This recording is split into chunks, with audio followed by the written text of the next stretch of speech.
Walang merito, yan ang dahilan ng Sandigan Bayan 5th Division sa pagbasura sa hiling ni Senator Jinggoy Estrada na makadalo sa impeachment trial ni Vice President Sara Duterte.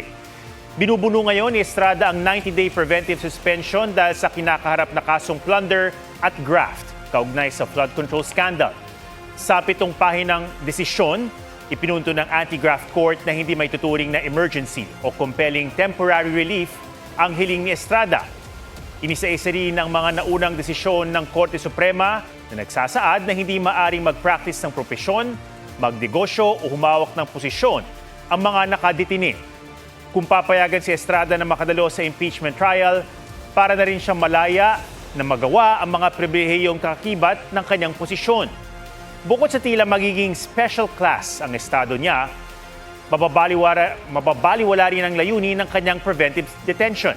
Sinusubukan ng GMA News na makuha ang reaksyon dito ng kampo ni Estrada pero wala pa silang tugon sa ngayon.